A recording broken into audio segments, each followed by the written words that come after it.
Peace be with you.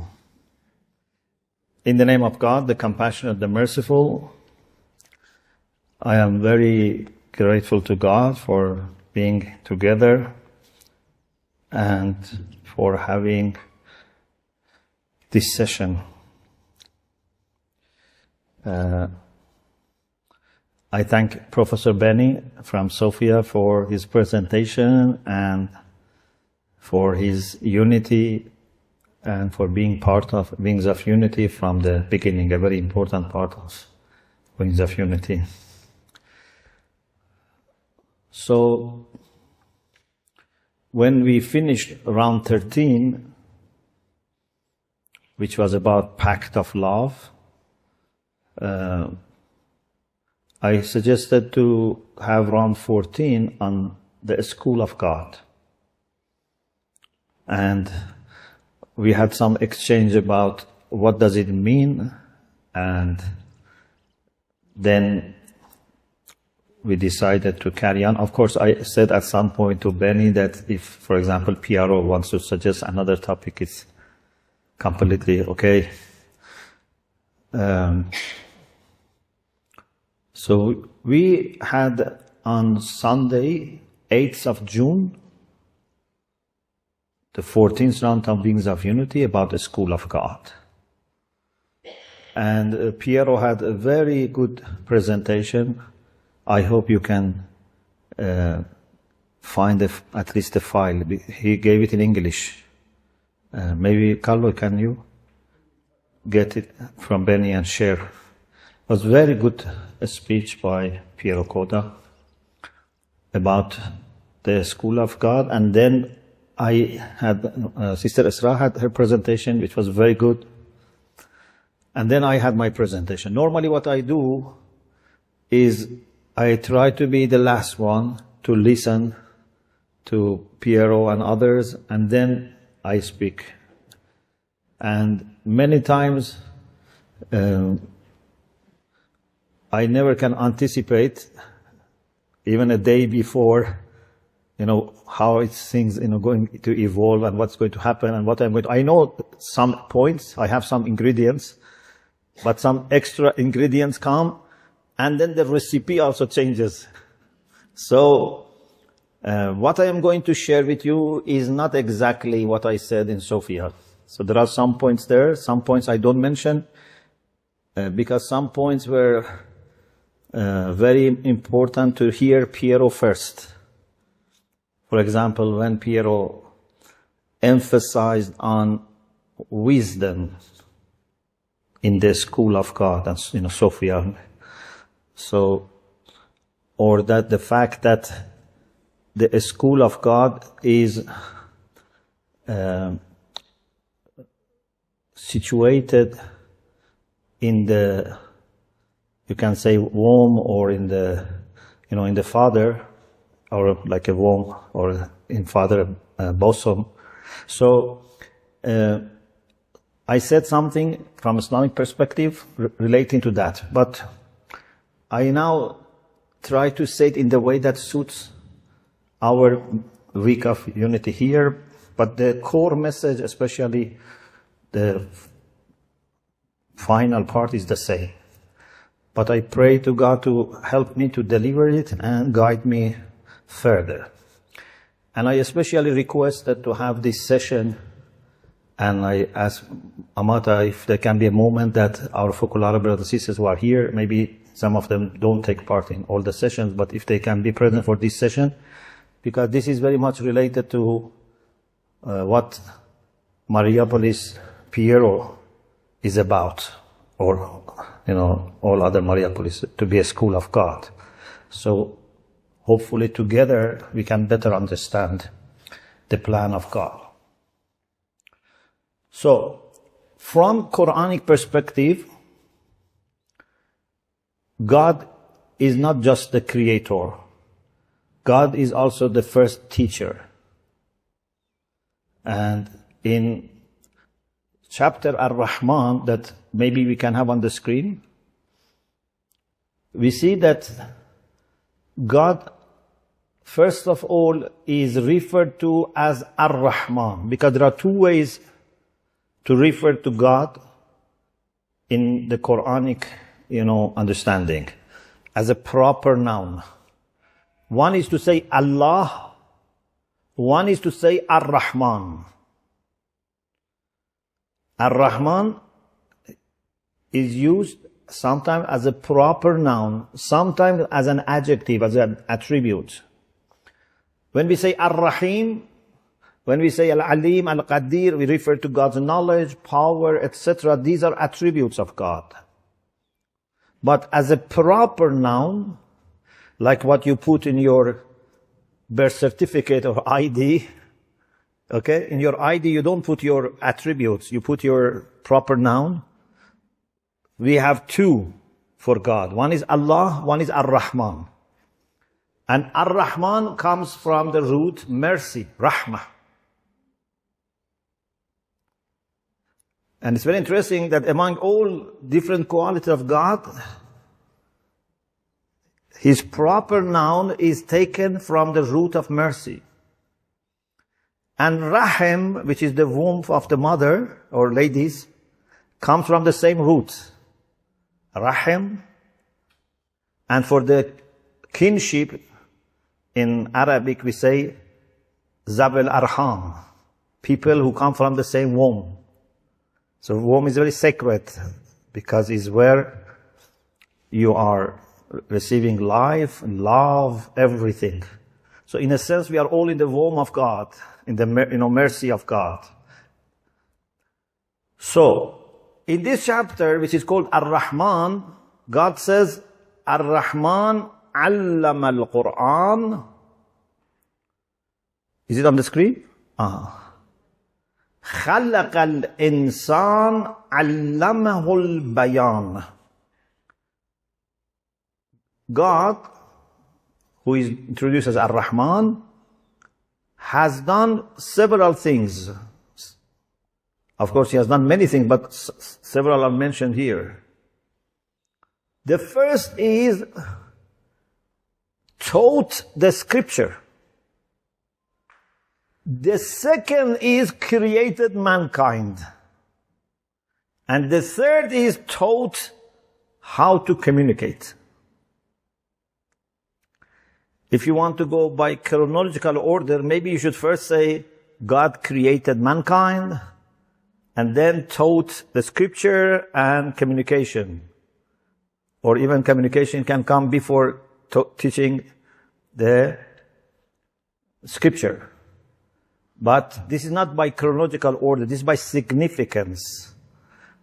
God taught the book, the scripture.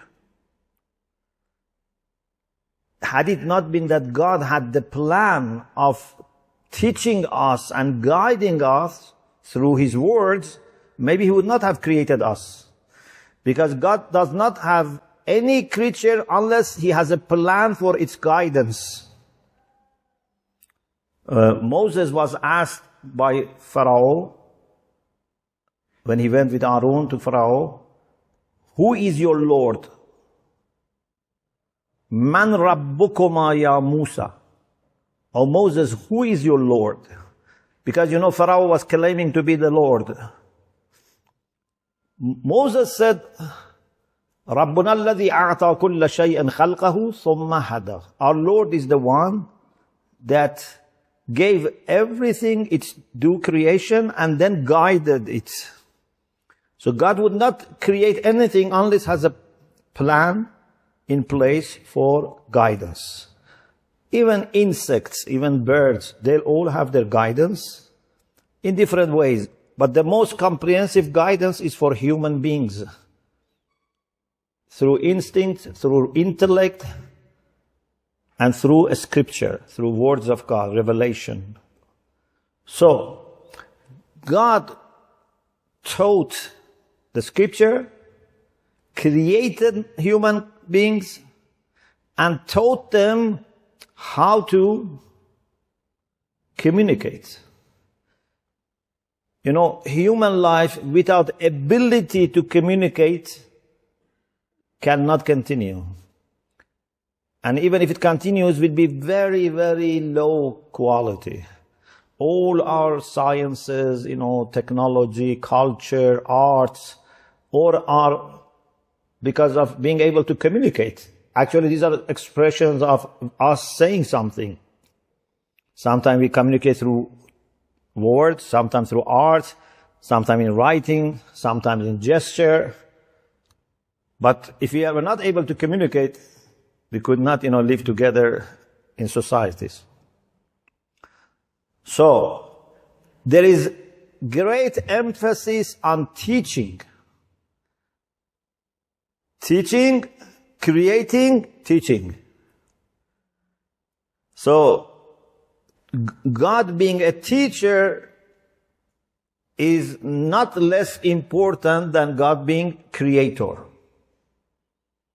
Okay, it's very important. And we can take lots of lessons and implications out of this.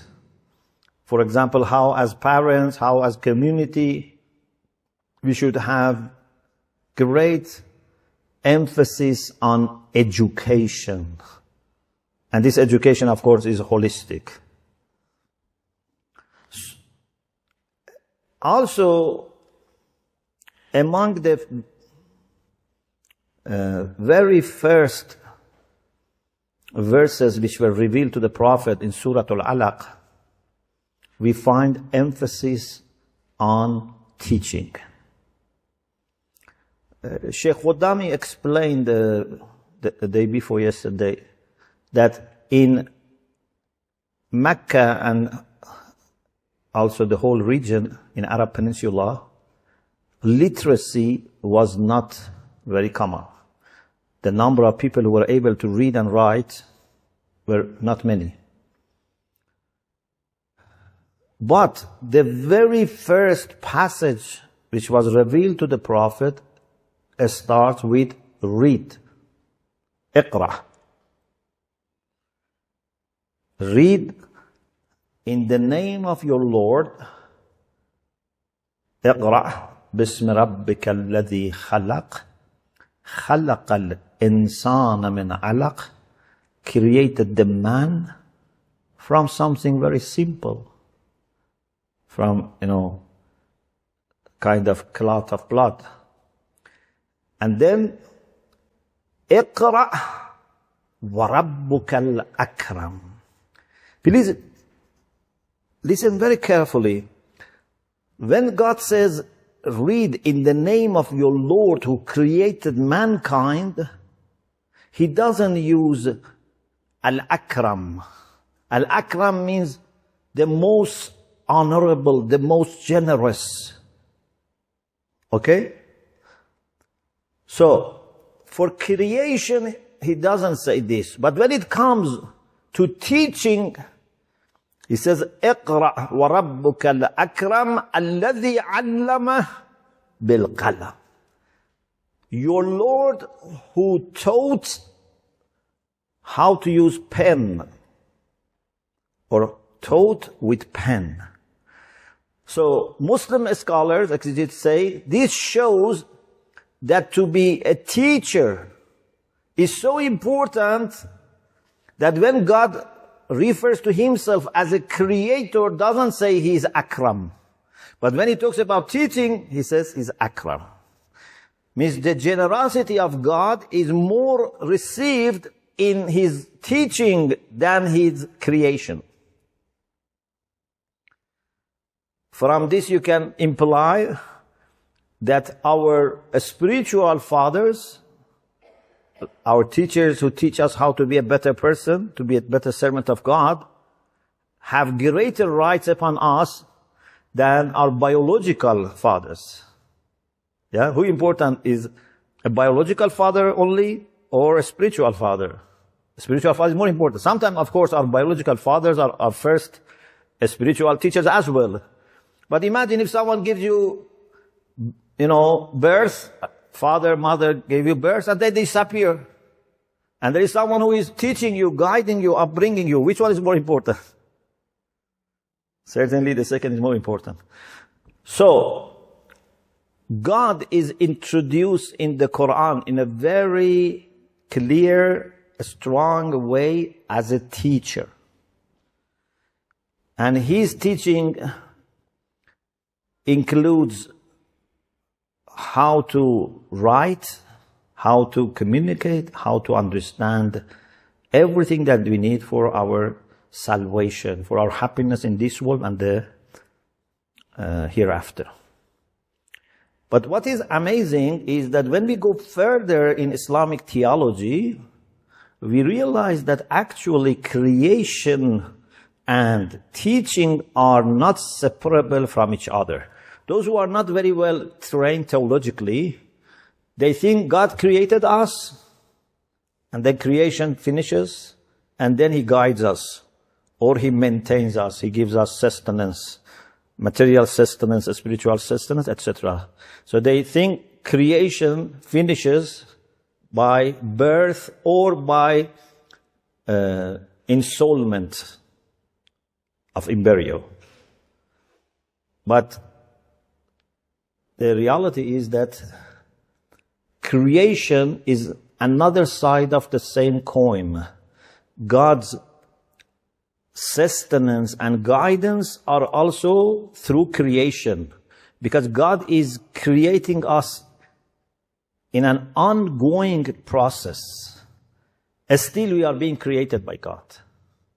In every moment we are created by God.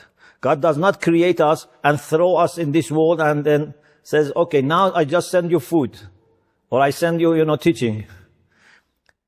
We are never separated from God. It's like a river. You think this river is fixed, but it's an ongoing flow of water. You never see the same water twice. Yeah? If you look at the one point, it's always new water. We are continuously being created by God. In my lecture about union with God and what grows it, I said that we all come from God.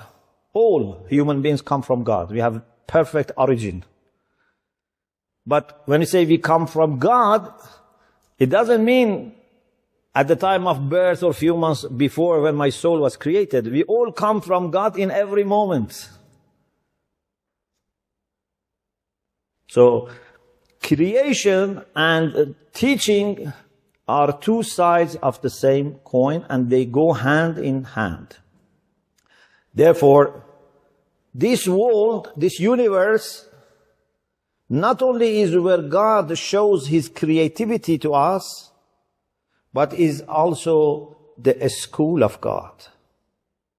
The whole world is for educating us.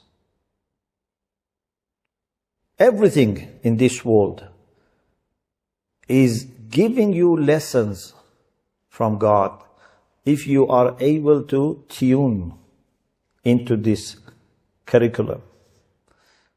So, when you open your eyes as a child, and even before that, but to make it more simple, I say at least because even when you are in the womb of mother, God is guiding and teaching you.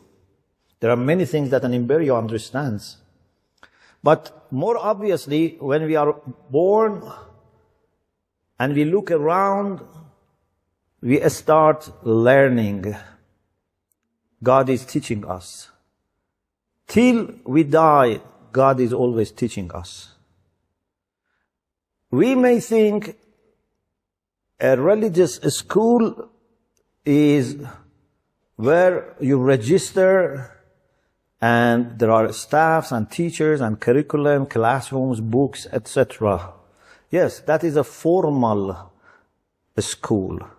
Otherwise, the whole world is a school. The whole world is a place for learning and sharing. And if we are wise, actually, in our day-to-day life, we learn more than in the classroom. Yeah? Our prophets didn't go to any school.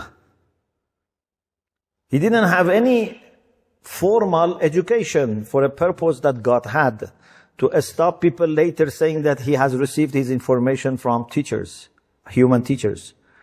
But it doesn't mean that he was not in the school of God.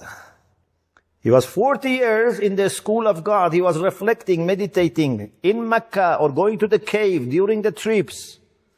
So, God's education is not limited to any time or any space. God's education sometimes comes through people that you know and love. Sometimes people that you know and maybe don't love. Sometimes from people that you don't know. From any source it's possible to be receiving education from God. If I am wise, even my enemies can teach me. Maybe without them knowing or even wanting. Maybe my enemies don't want me to learn something good. But I can learn from God through them. If there is a catastrophe, still I can learn many things through this catastrophe. Maybe Chiara, if it was not during the war, an experience of war, maybe this idea of unity and love would not have come to her so strongly, at least. Or maybe not at all. Who knows? So sometimes a tragedy, a catastrophe can teach you. Our prophet lost his father before birth. He was an orphan. Soon he lost his mother. And then he was under care of his grandfather, who also died soon. And then his uncle. So, he was an orphan. But I am sure to be an orphan played a great role for him to be so kind and merciful in his life. So, no one welcomes to be an orphan, and we wish no child becomes an orphan. But even to be an orphan can, in the end, be an opportunity to make a stronger connection with God and with people. So something that can be a tragedy can lead to something good. Indeed, it's up to us, because God is there to teach us whether it's something good or bad. In good days and bad days, the school of God has no holidays. Yeah? It's always open. Day and night, we can learn. The prophets were also teachers. There are many cases in the Quran that God refers to him teaching the prophets and then prophets teaching us. There are ways that God teaches us directly. There are ways that God teaches us through the prophets. So he is the prime teacher, but we have also the prophets, the messengers. We have our saints, we have our scholars, we have our religious guides. So we receive all from God education. Some of the characteristics of God's education is this. His teachings are in full compliance with our innate nature. We call fitra. In Islamic terminology, we refer to human distinct nature, what makes us different from animals. We refer to it as fitra. So our humanity, pure humanity, is called fitra. Anything to be successful, anything to be able to remain, needs to be in compliance with that humanity in us. If world religions have survived thousands of years, is because they were not in conflict with our fitra, our innate nature. I'm not saying they were all perfectly in compliance with our fitrah, but at least in large, they were not in conflict with our fitrah. Otherwise, they were not able to continue. Anything which is not compatible with our fitrah will collapse. Like many schools of thought, like communism. Communism didn't last. Why? Because it was not compatible with our fitrah. So God's education is completely in harmony with the way He has created us. Because He's a teacher who is also creator. So for us who want to work, for example, in religious education, we have to be very careful to observe human nature and nourish it instead of fighting it. Also, his teaching comes through revelation and intellect. I think it was Father Joseph who talked about reason and faith. So we believe in harmony between revelation and reason. Especially in Shia Islam, the role of reason is very, very important. Another aspect of God's education is that it doesn't only focus on mind. Unfortunately, some form of education, they just give you information. Just they give you something to fill your mind with. God's education may start with mind, but certainly doesn't stop there, because the main aim is change and transformation of heart. And God, better than anyone else, knows the significance of our heart. We may think the main thing is body, or some people may go further and say, no, body is not the main thing, but your mind is the main thing. But we say, even the mind is not the main thing is the heart. And if you want to understand whether a person is very good or not, is pious or not, even is wise or not, you cannot look at their body or face or language or words. You cannot even judge by what is in their mind. For example, if they have a library of all the good books in their mind, you cannot say this is a good person.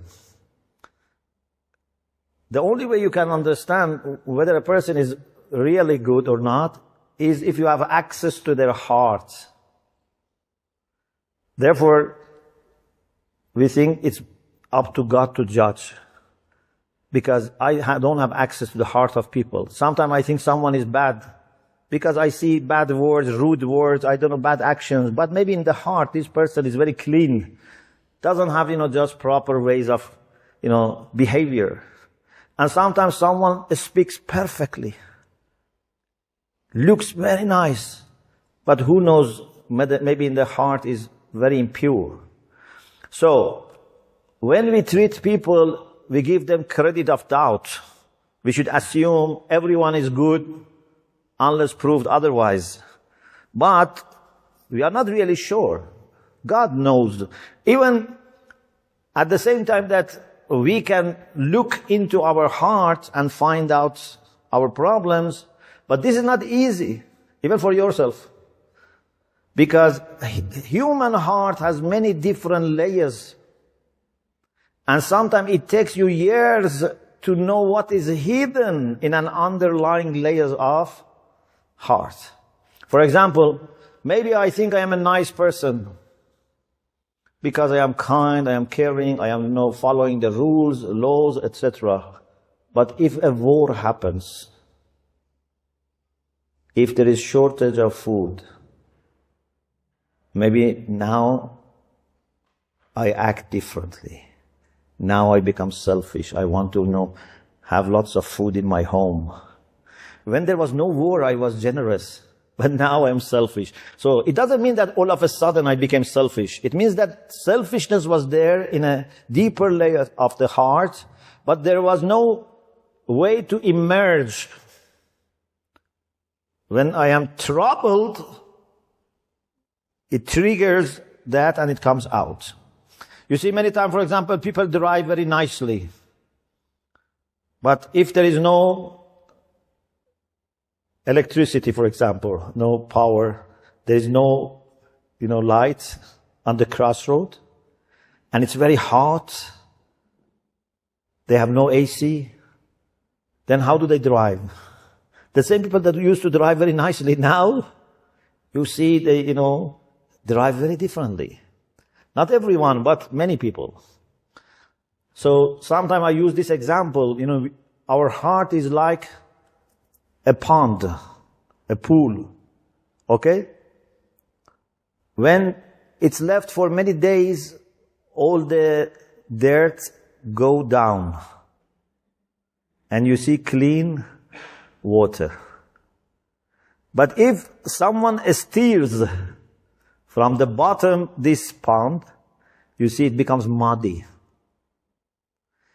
Many of us are like this.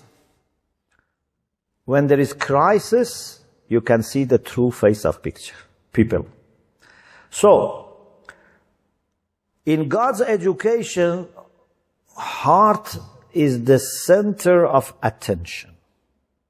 And this is why then ethics and spirituality become more important than teaching physics and maths, or than even teaching doctrines.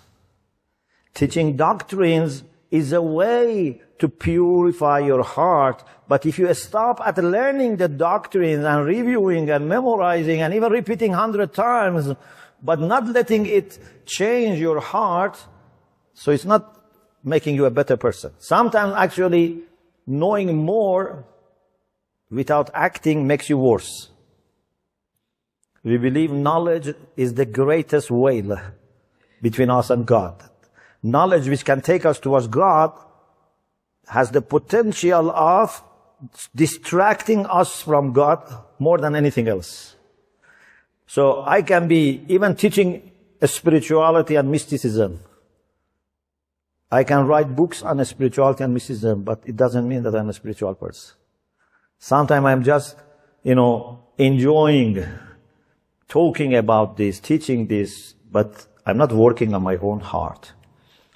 Therefore, the Quran, in chapter The Sun, swears 11 times.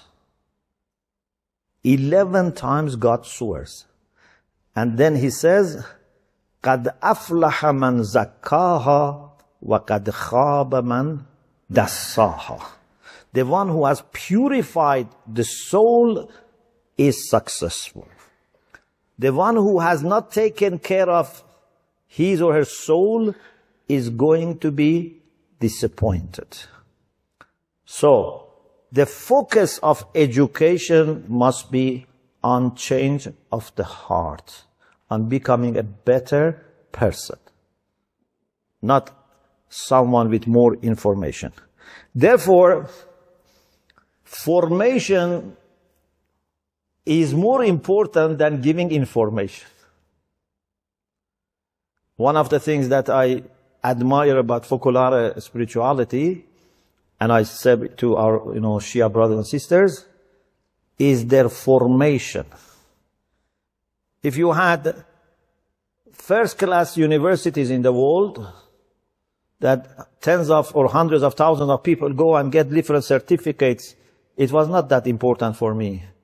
When I see that you can have this beautiful formation, that wherever I travel in the world, I find the same spirit of love and unity.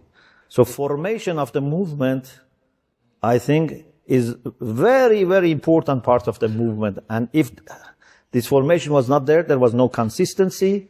And few years after the demise of Chiara, the movement would have collapsed. So formation is very important, because formation is holistic and would not be ending unless you are sure something has happened in the heart. Till the heart is transformed, formation should not stop. And even when the heart is transformed, the formation should continue because we have tendency to go back. No one is free from need for being reminded and reminded. We need all go to formation. Maybe you are 20 years in the movement, maybe you are formator, but you yourself need formation. Formation never stops. We all need to go through formation. Maybe in different levels, maybe in different ways, maybe shorter, but till we die, we need always formation. Another aspect of God's education is it gives you tranquility. One of the best signs of seeing whether someone is a graduate of some levels, because this has no end, but at least you have completed some levels and graduated from some levels of God's education, is tranquility and peace in the heart. Heart has to be transformed, but one sign, one fruit of transformation of the heart is peace, serenity, tranquility. You can find who are closer to God by seeing how tranquil they are, how peaceful they are. And of course, this can be more obvious in the times of turbulence. Yeah? When we are having birthday party, you cannot check the tranquility of people. Yeah? Because everyone is happy, we are going to eat cake and, enjoy ourselves. When there is conflict, when there is war, when there is tension, when there is a scarcity of resources, when there is misunderstanding, then tranquility and lacking tranquility can be tested. Unfortunately now, even when we are having, parties, we lack tranquility. Even in parties we can fight, But still you can manage to look nice and peaceful when there's a party. But if you have dispute with someone, with your neighbor, with your spouse, I don't know, etc., to remain peaceful and tranquil is very difficult. But that is the sign of making some progress in God's education. And then a very important aspect of this transformation of the heart and gaining inner peace is that you can then remain in peace with others and establish peace outside. Any man or woman who has studied in the school of God, who has been trained in the school of God, would be building peace, would offering love to others. God says to the Prophet, فَبِمَا رَحْمَةٍ مِّنَ اللَّهِ لِنْتَ لَهُمْ. Because of you receiving mercy from God, you have become very gentle and lenient with them. Before Islam, the people in that society were looking at mercy and kindness and love as a weakness. For them, the people who lived in desert and, even in the cities, in Arab Peninsula, to show love was a sign of weakness. You have to be harsh. Even nowadays, some people teach this. They say if you want to protect yourself, try to be very harsh and strong, because if you are humble, people take advantage. Unfortunately, in this modern society, sometimes it's like this. If you are a kind staff, then other staff may take advantage of you. If you are a kind student, but this is not godly way. We need to be kind and soft and loving. So once a man saw the Prophet kissing his grandchild, he said, I don't know 9 or how many children, I have never kissed them. Can you imagine? Someone has children, 9 or more, and he has never kissed them. And the Prophet said, "Man la yarham, la yurham." If you don't show love, you will not be shown love. You have to show love to your children, to your wife, husband, in-laws, friends, neighbors. They used to bury their daughters alive. They used to loot and attack. God gave so much of love and mercy to the Prophet that he became rahmatan lil alameen, a mercy for all mankind, not only for Muslims, not only for Arabs, for mankind. And over years, few years, the Prophet so much pumped love in that society that these people were changed. They were happy to die for each other. There was a battle that some soldiers were injured. And then a person went to give water to one of these injured soldiers. Because when you are injured, you are very also thirsty. He gave some water. He said, "Give it to my brother." He went to the second soldier. He said, "Give it to my brother." By the time he reached the last one, all of them died. They preferred to die and not take that water and give it to someone else. So he managed to change them into people that the Quran says became ruhama'u bainahum. They became very kind and merciful to each other. So this is God's education. A good teacher, when it goes to a place that there are lots of conflicts and tensions, over years you have to be able to bring love and mercy and forgiving to that people. But if you go to a place and just bring tension or division or suspicion, you are not from a school of God. You are from a school of Satan, because Satan has main task of dividing people and causing hatred among people in his school. And also, one aspect of God's education is that God's education helps everyone to flourish. We need to help people to realize their talents. Although we all have common talents, but every human being is unique. Even siblings may not have the same talents. It is the job of the educators to help people to discover their talents and flourish them.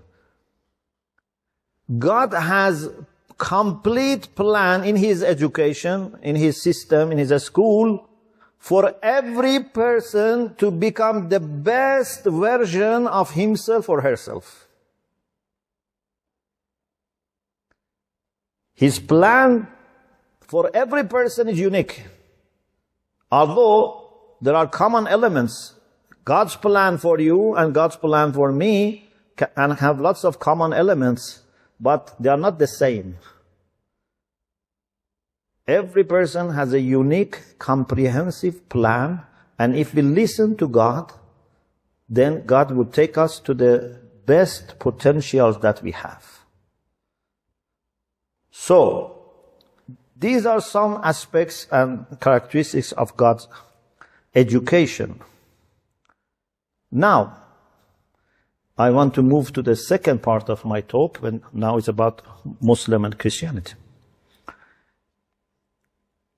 If we Muslims and Christians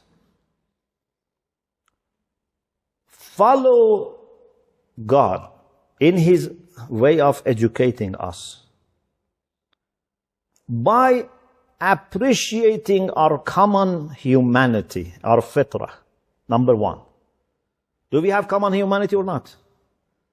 We have, certainly we have. If we Christians and Muslims appreciate gift of intellect, which is common. Number two. If we Muslims and Christians Make God the center of our attention, decisions, actions. Number 3. Number 4, if we are totally seeking the truth and committing to the truth, then we can be perfectly sitting in the school of God together. We don't need to have 2 separate schools. God has one school.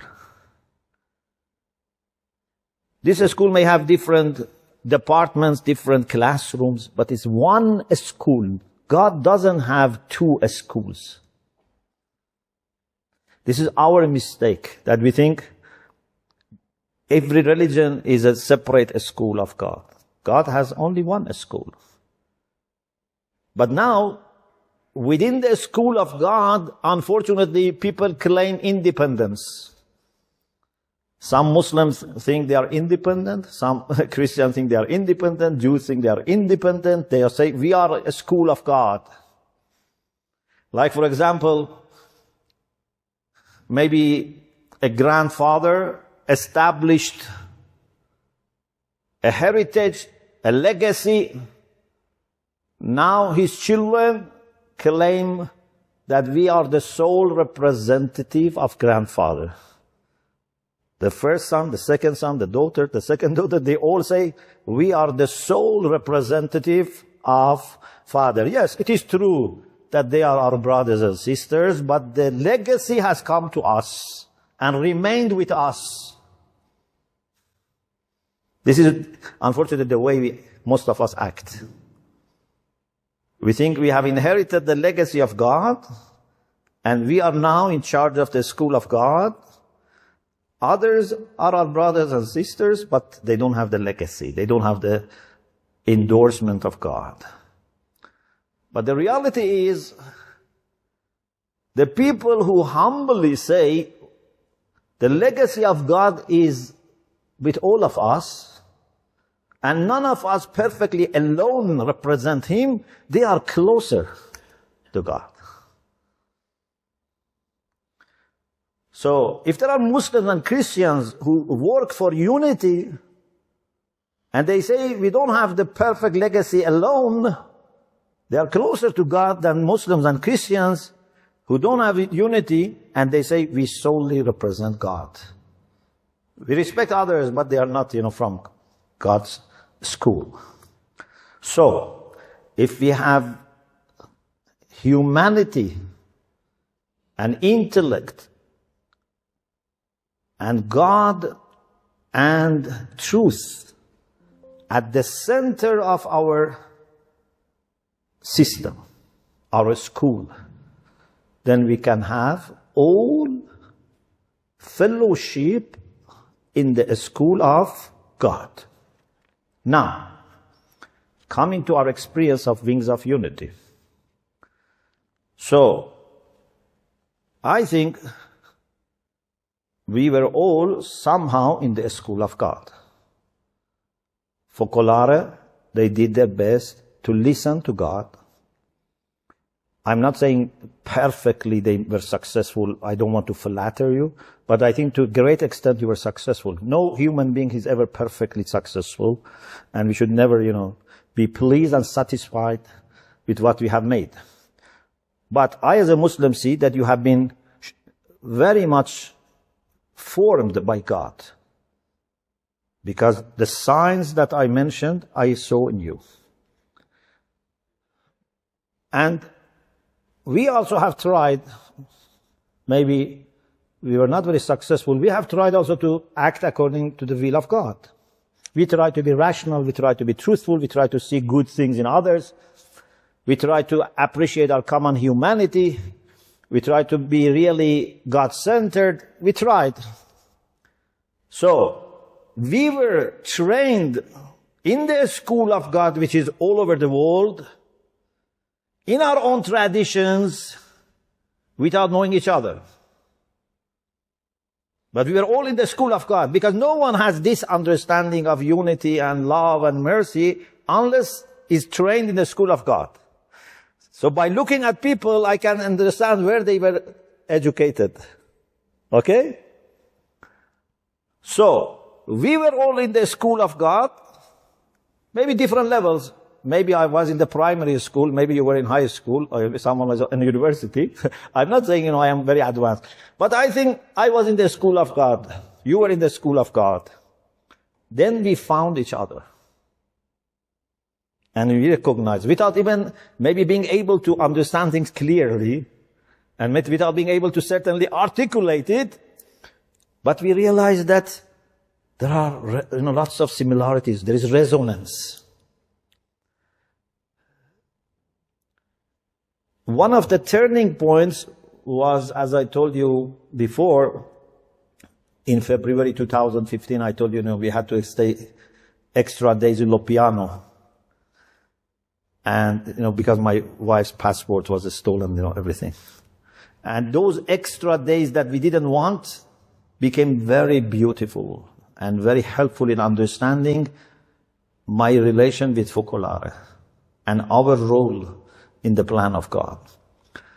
One of the things we did in those extra days, which we didn't have any plan for them because we didn't know we are going to, but then our Focolare brothers and sisters, when they saw we are there, they helped us to do.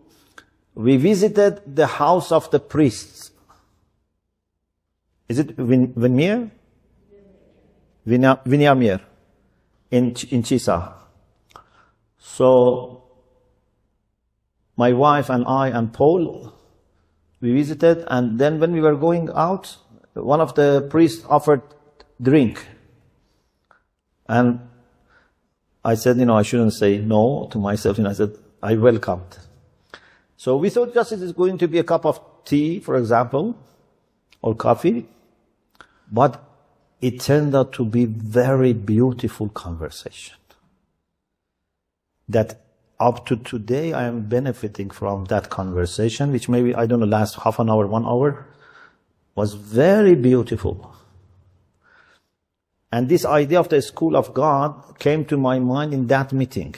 Although, just when Piero talked about a school of God, just realized it was very important for Chiara. But at that time, we didn't know about what Chiara said about the school of God. So, one of these priests asked me, what is your understanding of Focolare, your experience with Focolare?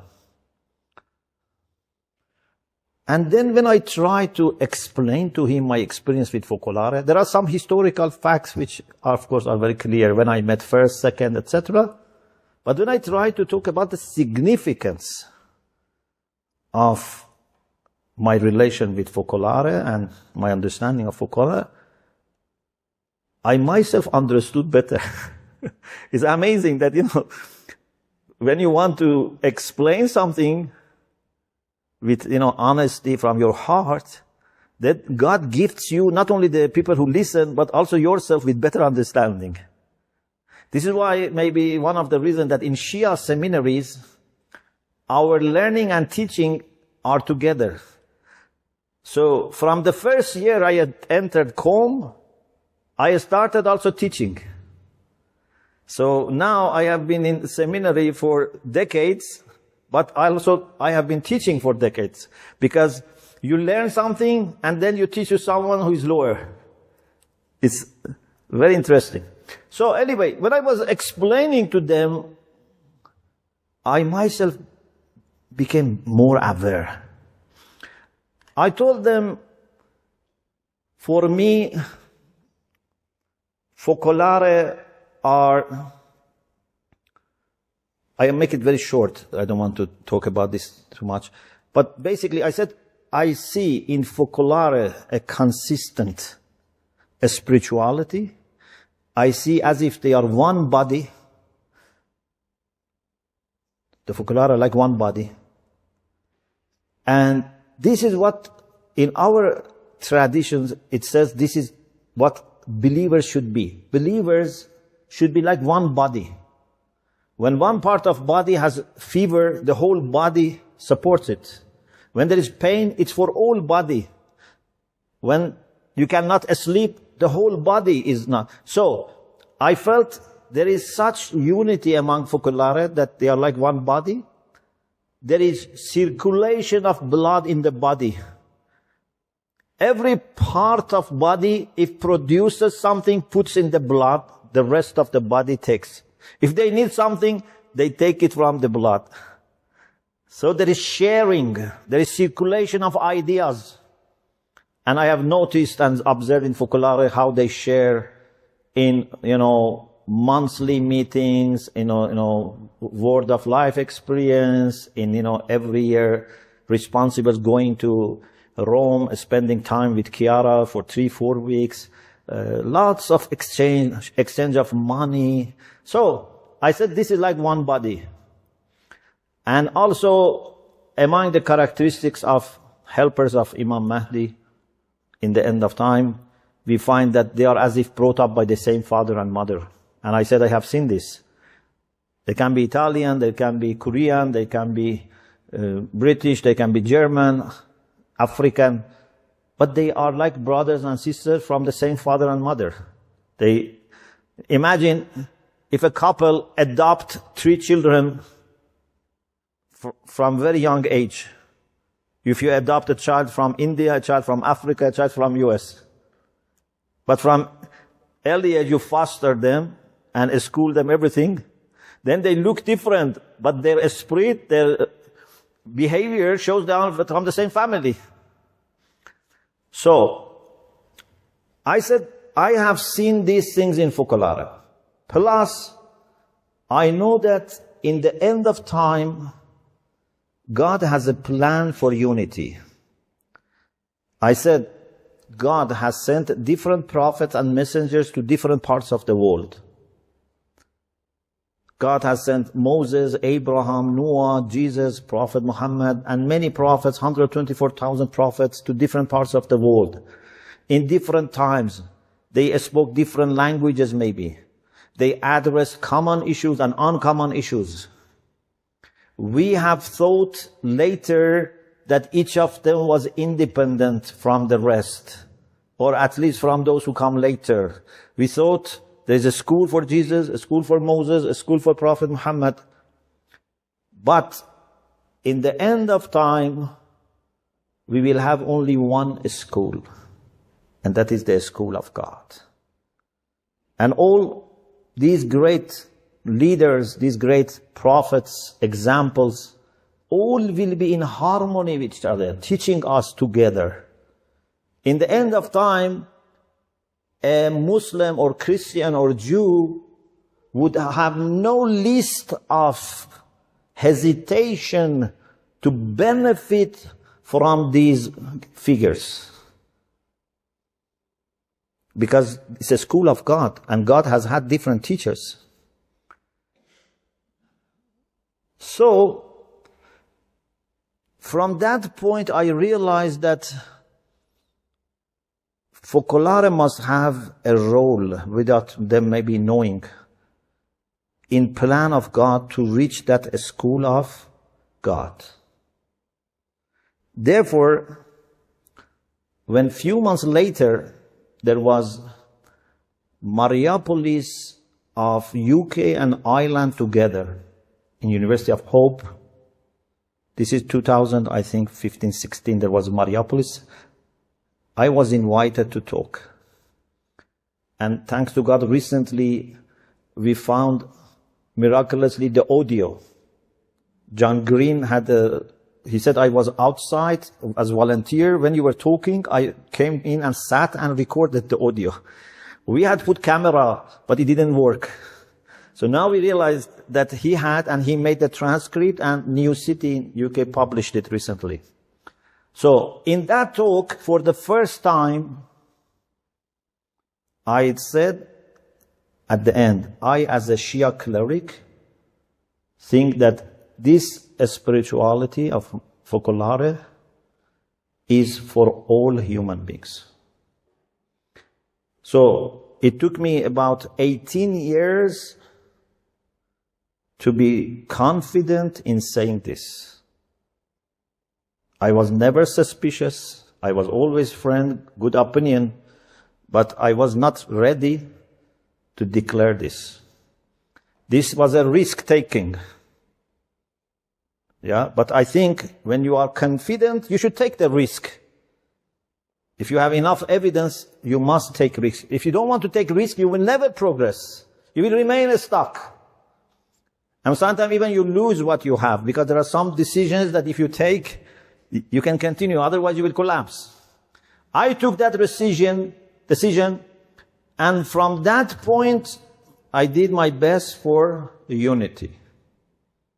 Okay? Then that was followed by, me going to Lopiano, suggesting to Piero, we talk to each other, Wings of Unity started. All of them started after, in my heart, I took that decision of declaring our unity. So, what has happened since then? I've summarized it. But this is the most important part of my talk. Because from now, with your help, we want to understand what's next. Okay? So, please be with me as you have been, and with your unity, help me to take this last stage. So, up to that point, we can say that we were brought up and we were, studying in the school of God without knowing each other, without even knowing that we are under the same training. Yeah? I never thought that the same person who is training me is training Piero or Benny or, my faculty. Okay? We thought we are in the different seminaries, different institutions, We didn't know, or we didn't pay that much attention that we are in the school of unity in different parts of the world, different traditions, but the same authority, which is God. I think God was training us. And then, when we came to know each other, we tried to introduce the other people who were in this school to our own people. So I have tried to not only talk about Focolare, but take people actually from Iran and then later from all over the world to Lopiano, to Monte, here, to show them Focolare movement, spirituality. I try to send them to Lopiano and Sofia for learning. So, now recognition in the school of God has started between parts that they thought they are not parts of the same system. Like, you have been cousins, but you didn't know that you have such cousins. You thought you are strangers. So, now, without any hesitation, I introduce Focolare to my people. I tell them about their good qualities. I say I am happy, and you should be happy, to learn from their good experiences, good practices.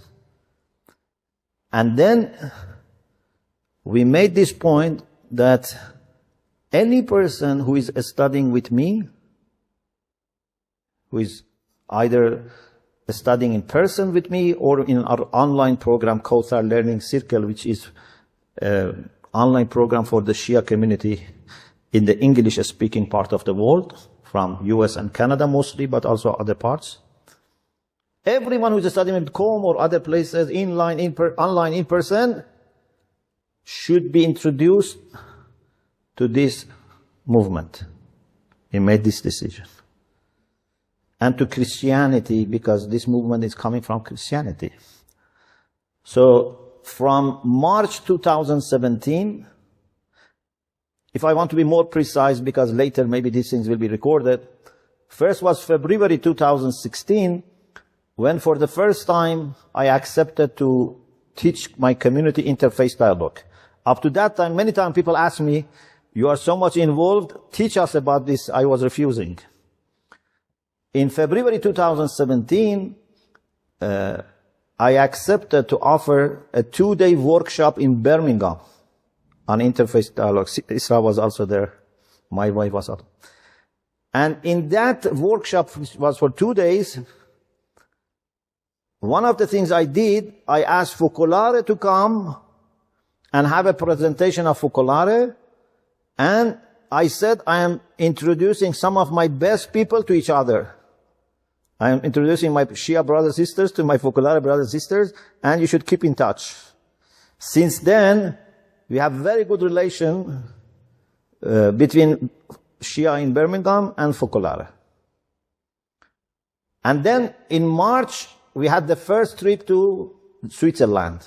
We took a group of, I don't know how many people, maybe 15, 20 people, to Beausset with World Council of Churches, and then to Monte with Focolare. And then Lopiano, then Mariapolis Piero, and we tried to continue. So if we went to Monte and then to Mariapolis Piero, we didn't forget Monte. Every year we tried to go to Monte till it closed. Otherwise we didn't stop. Every year we tried to come here. Every year we tried to go to Lopiano. Regularly we met in Welwyn Garden City in UK.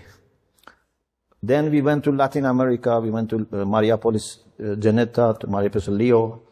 God willing, in September we are planning to go to for the second time to Brazil, to Mariapolis Geneta, and then Recife, another Mariapolis.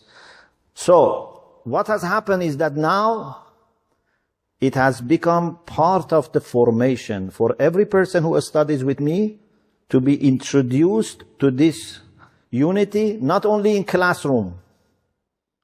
Not only I ask, for example, Benny or Roberto, for example, to teach them online, or, I ask Carlo, for example, to go to Com for a month. He was there. But I also bring them out to these Mariapolis centers to see them and also to see our unity. So, we started 3 PhD programs. 2 of them completed in unity, joint supervision. The first one was a Catholic, the second was Shahnaz, the third is Sister Isra. Students are Catholic or Shia, supervision is joint. So this is also a sign of work within the school of God. Now we are training some people especially for working for unity with Focolare. Even we asked them to learn Italian. 12 people for a year, more than a year now, they are learning Italian. They are learning Christianity. They are learning Focolare spirituality. They had all the 4 Gospels online with Rabbi. Line by line, he was teaching them. They were in November, December, 8 of them who got the visa. We wanted to all of them, but 8 got visa for a month in Lopiano. So these people are especially being trained to work with Focolare inside the Catholic Church, inside the Christianity, but the front is Focolare. So, you see, we have not reserved any energy, any resource, and we used everything available for us to nourish this unity and make the school of God more magnificent by removing unnecessary partitions. Instead of having a smaller schools, we try to make it more bigger school. These partitions are not only physical. These partitions are mental, theological, spiritual. So we have to remove these partitions and let God be, able to more freely work for our unity. We should let God's hand to be open and don't say, God, please don't do this because this is questioning our theology.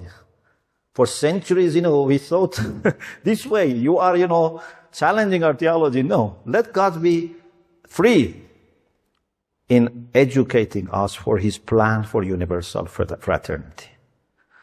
So, what is possible now? And I think what can help in moving forward towards having universal school of God is maybe we should start somewhere a formal reality, a formal presentation of the school of God, like a replica of a school of God. Okay? Mariupol centers are replica of a united world. Yeah? They are supposed to be a sample of united world. Still, they are at very early stage, because still they are not able to show united world. They can show united family of focolare, which is amazing. I am full of love for this. But from being an example of united family of focolare to be example of united world, we have long journey. Yeah? But we need also a replica, an example of a school of God, where, for example, Shia can learn the most authentic understanding of Shia Islam. We don't want to dilute or compromise. And a Catholic can learn the most authentic Catholic teaching. I never want my Catholic friends to dilute their faith for unity with me. Please never ever compromise anything about your church teachings to unite with me, whether you are Catholic or Protestant. It breaks my heart if I see you are less Catholic or less Anglican or what. I want your identity to be as clear as possible, and I love that. It's like I don't want my sister to become a boy for unity with me. I love my sister to remain my sister, not become half sister, half man. So, we are not looking for any compromise in our teaching, which is for mind. But then, in the same school, we can have lots of common teaching when it comes to heart. When it comes to heart, it doesn't matter you are Catholic, Protestant, or Shia. When it comes to humility, when it comes to kindness, when it comes to hope, when it comes to peace. Two interesting examples just happened. We have some of our Shia sisters and Benedictine sisters here, thanks to God, who were present.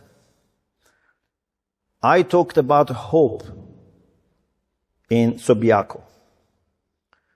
And I especially wanted to talk about hope about the end of time, when we are facing challenges of this time. When I finished my talk about hope, I asked people who were there, especially my Christian sisters, this question was for them. I said, I am comfortable with you. When I talked, did you feel this was a Muslim imam or could be also a priest, a Christian priest saying the same thing? Of course, I mentioned some Quranic references, but my main talk, did you feel, was it always coming to your attention that you are listening to a Muslim imam or it could be a Christian priest? And sister said that it could be a Christian priest. Then Sister Rosa, who is the responsible, the abbess, I didn't know. She was supposed to come, but when I was talking, I didn't notice. So she came through my talk and was for the rest of the talk. And then afterwards, she was showing, lots of appreciation. And she said, you asked this question, and I can say you are a messenger of hope and you are a bishop. My Benedictine sisters are here, they can correct me if I misquoted. And not only that, she said, can I confess something? And she said, when you were talking, I was thinking that it would be great if you accept to come and invite all our sisters to give the same talk to them. Okay? And then another example is that when Father Joseph talked about peace, and today actually we had planned to have conference in the University of Nairobi, which is now going on, about peace in Islam and Christianity. And I was going to send a recorded lecture or a paper because I was supposed to go back to Iran yesterday. I asked Father Joseph, could you please go to this conference and instead of me sending a recorded message or paper, you present on my behalf? And he said, if you say, I will do it. And now he's there.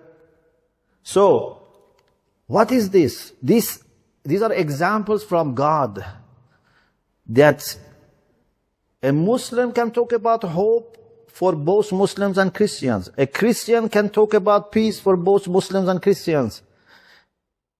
Are we compromising anything? Have we forgotten any doctrine, any teaching? No. But our unity allows us and indeed allows God to work. And I am sure if they hear a priest talking about peace in Islam, he would be doing better job if me as a Muslim talk about it. Because they would say, maybe his Muslim has to say nice things, Or if I talk about focolare or, Christianity and show my admiration, is more powerful than you talking about yourself. Yeah? So, we need to have as a replica, as an example, a school of God is universal.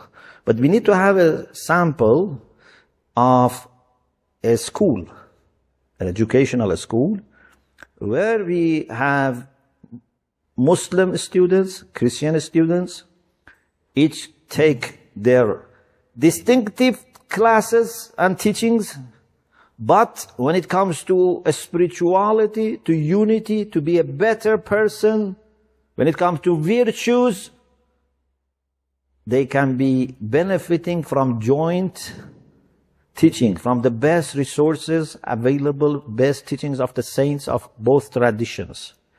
And I can tell you, I may be wrong, but I tell you with thinking. So it's not I am just throwing something out that. I think 80% of our teachings can be common in this school. Because 80% at least is about heart. So if we want to teach them how to become a better person, to be loving, to be kind, to be brave, to be modest, to be peaceful, etc., we can work together. We can have a Muslim teacher, a Christian teacher, or only, for example, for this subject of humility, we can say, okay, this is taught by this Christian brother. We don't need to repeat everything from a Muslim perspective. But for this subject, for example, a Muslim can teach. For some subjects, can both of them teach? It doesn't matter who is Christian, who is Muslim. In Wings of Unity, many times we heard from people that they say, we didn't feel who is Muslim or Christian. Even I think here some people said, here, one of the sisters maybe said that sometimes we don't feel who is Muslim or Christian. So, we need to work for making that possible. I think now is the right time for having that replica of God's school and learn all the modalities of this. And when we are established and confident, then we can take also a student from outside our traditions and move towards a school for all humanity where they learn love, peace, and work for universal fraternity. I don't think any school, no matter how good it is, if it is only Catholic or only Muslim, would be able to educate people alone for universal fraternity. If we don't establish that fraternity among us, We cannot help God in teaching humanity how to be universally united. So, we pray to be able to be open to God, because I don't think God needs to be forced to teach us. God is waiting for us to open and prepare. God is more than willing to teach us that. But we have not been open. So we pray to God to help us with opening up and letting Him use us as His agents for making this school possible.